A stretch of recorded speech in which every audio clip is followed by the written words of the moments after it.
చెప్పండి అన్న, ఈ రోజున ఒక ఇంపార్టెంట్ మీటింగ్ మీతో కండక్ట్ చేయడం, కొన్ని ముఖ్యమైన సూచనలు అయితే చేయడం జరిగింది. అంటే ఎంత అప్రమత్తంగా ఉండాలి అనేది మీకైతే కొంత నిపుణులు అయితే విశ్లేషించిన పరిస్థితి. అంటే ఇక మున్ముందు జరగబోయే వాతావరణం ఎలా ఉంటుంది, జన సైనికులు కానివ్వండి, జనసేన పార్టీ నాయకులు కానివ్వండి, ఎంత అప్రమత్తంగా ఉండాలంటే మీరేం చెప్తారు? ఒకటి, ఈరోజు రాష్ట్రంలో జనసేన టీడీపీ ఉమ్మడిగా వెళ్తున్నాయి. 2019లో విడివిడిగా పోటీ చేసినప్పుడు 3.5%తో టీడీపీ అధికారాన్ని కోల్పోవటం, జనసేన పార్టీ 6.5% ఓట్లను రాబట్టుకోవటం, 20 లక్షల ఓట్లు ఇక్కడ రావడం జరిగింది. దాని మీద రేపు జరిగేటటువంటి ఎన్నికల్లో జనసేన టీడీపీ కలిసి ప్రయాణం చేసే తరుణంలో ఇద్దరు కూడా బూత్ లెవెల్లో ఏ విధంగా పనిచేయాలి, ఓట్ల మార్పిడి ఎలా జరగాలి, రానున్నటువంటి ఎన్నికల సంగ్రామంలో అటు జనసేన శ్రేణులు కానివ్వండి, టీడీపీ శ్రేణులు కానీ ఐక్యంగా ఎట్లా కదలాలనే దాని మీద సమీక్షా సమావేశాలు జరిగినాయి. ప్రతి నియోజకవర్గం నుంచి కూడా చాలా బాగా జరగడం జరిగింది. ఈరోజు మా మచిలీపట్నం నియోజకవర్గానికి ఇక్కడ మాకు 202 బూతులు ఉన్నాయి. మండలం కానివ్వండి, టౌన్ కానీ వాడందరికి కూడా పిలిచి దాని మీద సమీక్ష నిర్వహించారు.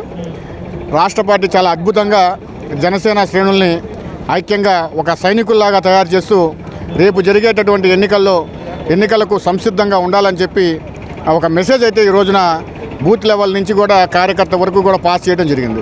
జన సైనికులు అయితే చాలా తండాలుగా ఉన్నారు, కానీ అసలు ఎలా పనిచేయాలి ఏంటి అని ఒక దిశానిర్దేశం లేదు. ఒక గ్రామ స్థాయి కమిటీలు లేవు, అసలు బూత్ కమిటీలు లేవు, అసలు ఏమీ లేవు మీ పార్టీకి, అసలు ఒక స్ట్రక్చరే లేదు అన్నట్టుగా కూడా వైసీపీకి సంబంధించిన నాయకులు మాట్లాడుతున్న పరిస్థితి. ఈ కామెంట్స్ని ఎలా చూస్తారు? ఒకటండి, మీరు ఎన్నికల్లో తరచు చూడండి, స్ట్రక్చర్ ఉందా స్ట్రక్చర్ లేదా అని సంబంధం లేకుండా గెలిపోవటంలో ఉన్న గురైన పార్టీలు ఉన్నాయి మీకు. అంటే వాళ్ళకి అప్పుడు అక్కడ లేనట్ట? అది కాదు కదా. పార్టీకి బలమైన ఓటింగ్ ఉన్నటువంటి పర్సంటేజ్ ఉన్నటువంటి పార్టీ జనసేన. ఎందుకంటే మీరేం చెప్తున్నారంటే మీ పార్టీకి క్షేత్రస్థాయిలో బలం లేదు, లేదంటే కమిటీలు లేవు, దాన్ని ఫాలో అప్ చేయట్లేదు అని చెప్తున్నారు. మరి ఫాలో చేసిన పార్టీలు ఏమైపోయినాయి? ఎందుకంటే ప్రజల్లో ఒక గాలి అనేది రావాలి. ఇవాళ వైసీపీని ఇంటికి పంపిస్తాకి ఈ ప్రజలు రెడీగా ఉన్నారు. జనసేన టీడీపీ రెండూ కూడా కలిసి ప్రజాక్షేత్రంలోకి వెళ్ళబోతున్నాయి. దాని మీద ఎలా బురద జల్లాలనేటటువంటి తపనతో ప్రతిపక్షాలు ఉన్నాయి తప్పితే వాళ్ళు వేరే చేసేటటువంటి ఈ కామెంట్ కాదు. అది ఖచ్చితంగా జనసేన కింద స్థాయిలో బలపరుచుకుంటా అటు మండలాల్లో కానివ్వండి, పట్టణాల్లో కానివ్వండి, క్షేత్రస్థాయిలో పార్టీ బలోపేతం అవుతూ వస్తుంది. దానికి మీకు ఒకటి ఉదాహరణ, గడిచినటువంటి సర్పంచ్ ఎన్నికల్లో జనసేన అత్యధిక స్థానాలు లాక్కున్నటువంటి జరిగింది. ఎక్కడా కూడా మీకు తెలుసు, తైలం ఎక్కడా కూడా లేదు ఎవరికి కూడా. ఓన్లీ ఇప్పుడు వచ్చిన జనసేన కూడా అంటే తన జేబులో డబ్బు ఖర్చు పెట్టి పార్టీ సిద్ధాంతాల కోసం, పవన్ కళ్యాణ్ గల ఆశయ సాధన కోసం పనిచేస్తారు తప్పితే ఏ రోజు కూడా పార్టీ నుంచి ఆశించినటువంటి వ్యక్తులు కాదు. అది కావాలని చేసేటటువంటి ఒక బురద జల్లే ప్రక్రియ తప్పితే వేరే కాదు. చొక్కా చేతులు మడత పెట్టాల్సిన సమయం వచ్చేసిందని చెప్పేసి నిన్న ముఖ్యమంత్రి గారు వాలంటీర్లకి, కార్యకర్తలకి, నాయకులకి దిశానిర్దేశం చేశారు. మరి జన సైనికులు ఏ విధంగా సంసిద్ధమై ఉంటారు? వాళ్ళు చొక్కా మడత పెడితే ప్రజలు వాళ్ళని మడత పెడతాకి సిద్ధంగా ఉన్నారు. ఇక్కడ ఎవరు కూడా సంసిద్ధంగా లేరు, ప్రజలు చైతన్యంగా ఉన్నారు. అలాగే మా జనసేన పార్టీ కూడా క్షేత్రస్థాయిలో పర్యటిస్తున్నారు మా నాయకుడు. రేపటి నుంచి జరిగేటటువంటి ఎన్నికల సంగ్రామంలో వారి ప్రతి చోట కూడా వారి పర్యటన ఉంటుంది. కేవలం వాళ్ళు వాలంటీర్ని ఉపయోగించి గెలవాలని చూస్తున్నారు. ఎందుకంటే వాళ్ళ ఓటమి సిద్ధమైపోయింది. నోటాతో పోటీ పడేటటువంటి వైసీపీ పార్టీకి మేము సమాధానం చెప్పాల్సిన అవసరం లేదని చెప్పి చెప్తున్నాను. ఎస్. ఫైనల్గా ఏం చెప్తారు? బందర్లో ఈసారి ఎవరిని ఎమ్మెల్యేగా చూడొచ్చు అంటారు? మేమైతే బందర్లో మచిలీపట్నం నుంచి బండి రామకృష్ణ గారికి టికెట్ వస్తుందని చెప్పి మేము ఆశతో ఉన్నాం. మేము పవన్ కళ్యాణ్ గారు కూడా అదే చెప్తున్నాం. పొత్తులో మీరు ఏదైనా చేసుకోండి, కానీ బందర్ టికెట్ మాత్రం జనసేనకు ఉంచండి. బండి రామకృష్ణ గారు రాష్ట్రంలోనే అత్యధిక మెజార్టీతో గెలిపిస్తామని చెప్పి స్వయంగా పవన్ కళ్యాణ్కి చెప్పిన వ్యక్తిని నేను. పవన్ కళ్యాణ్ గారిని బందర్ నుంచి పోటీ చేయమని చెప్పినటువంటి వ్యక్తిని నేను. అందులో ఎటువంటి సందేహం లేదు. మచిలీపట్నం సీటు జనసేనకే ఉండాలని చెప్పి ఇప్పటికీ మేము చెప్తున్నాం. బందర్ నుంచి కళ్యాణ్ గారు పోటీ చేస్తే 8,000 మెజార్టీ రావచ్చు. బందర్ నుంచి పోటీ చేస్తే అవతల వాళ్ళకి డిపాజిట్లు గల్లంతే. ఇక మెజార్టీ గురించి మీరు లెక్కేసుకోవాలి. ఎన్ని ఓట్లు పడితే ఆ ఓట్లన్నీ కూడా పవన్ కళ్యాణ్కి.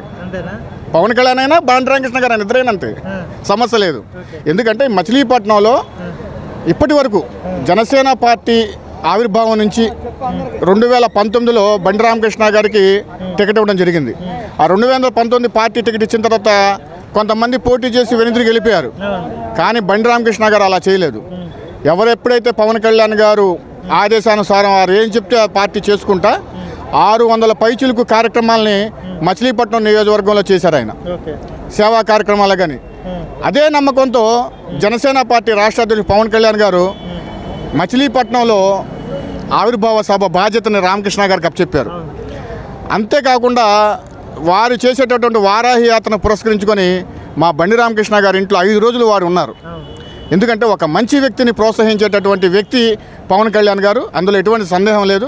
మీకు మరొకసారి చెప్తున్నాను, వైసీపీ నోటాతో పోటీ తప్పితే ఏ పార్టీతో పోటీ లేదు, ఇది ఖాయం. ఓకే, యువకుడు ఉత్సాహవంతుడు పేరుని కిట్టి కూడా ఈసారి బరిలో ఉన్నాడు కదా. ఒక పక్క రామకృష్ణ గారు, అదేవిధంగా కొల్లు రవీంద్ర గారు ఉన్నారు. మరి ఆ యువకుడిని మరి ఏ విధంగా ఇద్దరు కలిసి చిత్తుగా ఓడిస్తారా, లేకపోతే మీరే ఓటమి పాలవుతారంటే ఏం చెప్తారు? ప్రజలు ఖచ్చితంగా నిర్ణయిస్తారు. ఎందుకంటే ఇప్పుడు మీరు రవీంద్ర గారిని రామకృష్ణ గారిని అడిగారు. పొత్తులో భాగంగా రవీంద్ర గారికి ఇచ్చిన మా రాష్ట్ర అధ్యక్షుడు పవన్ కళ్యాణ్ గారి పిలుపు మేరకు ఆయన ఏం చెప్తే చేయడానికి సిద్ధం మేము. ఇకపోతే మీరు వారి తన్నుడు, ఎందుకంటే వారసత్వ రాజకీయాలకి స్వస్తి పలకాలని చెప్పి బందరు ప్రజలు ఒక ఇది ప్రతిన పూనారు. వారసత్వ రాజకీయాలకి స్వస్తి చెప్పాలి, ఎందుకంటే అది వాస్తవం. ఎందుకంటే బందరు అభివృద్ధి గురించి మళ్ళీ మేము వస్తే అభివృద్ధి చేస్తామన్నారు. ఎన్నిసార్లు ఏం చేశారు? ఇంతకుముందు ఏం చేశారు? అంతకుముందు ఏం చేశారు? మళ్ళీ ఓటేస్తే మేము అది చేస్తాం, క్లీన్ చేయలేరా? మా రామకృష్ణ గారు అలా కాదు, ఫస్ట్ అండ్ లాస్ట్ ఒక అవకాశం ఇవ్వమంటున్నారు. ఆ తర్వాత నా వారసుడు వస్తాడని చెప్పట్లా, ప్రజలే నా వారసుడు అన్నారు. అది కమిట్మెంట్ ఉన్న నాయకుడు. నేను అదే చెప్తున్నాను. నేను ఖచ్చితంగా పవన్ కళ్యాణ్ గారు బండి రామకృష్ణ గారిని ఆశీర్వదించి పంపిస్తారు. మచిలీపట్నంలో జనసేన పార్టీ జెండా గడగడగడలు ఆడిస్తామని చెప్తున్నాం. అంతేకాదు ఈ రాష్ట్రంలో అత్యధిక మెజార్టీ వచ్చేది మచిలీపట్నం నుంచే. మచిలీపట్నంలో ఏ సినిమా హిట్ అయినా రాష్ట్రం అంతా కూడా సూపర్ హిట్ అవుతుంది. మచిలీపట్నంలో జనసేన పార్టీ ఆవిర్భావ సభ బ్రహ్మాండంగా ఇష్టాయి. రాష్ట్ర అధ్యక్షులు పవన్ కళ్యాణ్ గారు ఎక్కడ ఉన్నా కూడా మచిలీపట్నం ప్రస్తావన తీసుకొస్తారు, బండి రామకృష్ణ గారు ప్రస్తావన తీసుకొస్తారు. మేము అదే చెప్తున్నాం. ఎందుకంటే పొత్తు ధర్మంగా మేము పవన్ కళ్యాణ్ గారు ఏది చెప్పినా చేయడానికి సిద్ధంగా ఉన్నాం. మా ఆశయాన్ని మాత్రం వెలిబుస్తున్నాం. చివరి నిర్ణయం ఏంటంటే పవన్ కళ్యాణ్ గారిది. వారు ఏం చెప్పినా కూడా అది చేయడానికి మా జన సైనికులందరూ కూడా సంసిద్ధంగా ఉన్నారని చెప్పి చెప్తున్నాం. థ్యాంక్ యూ అన్న. Okay, thank you.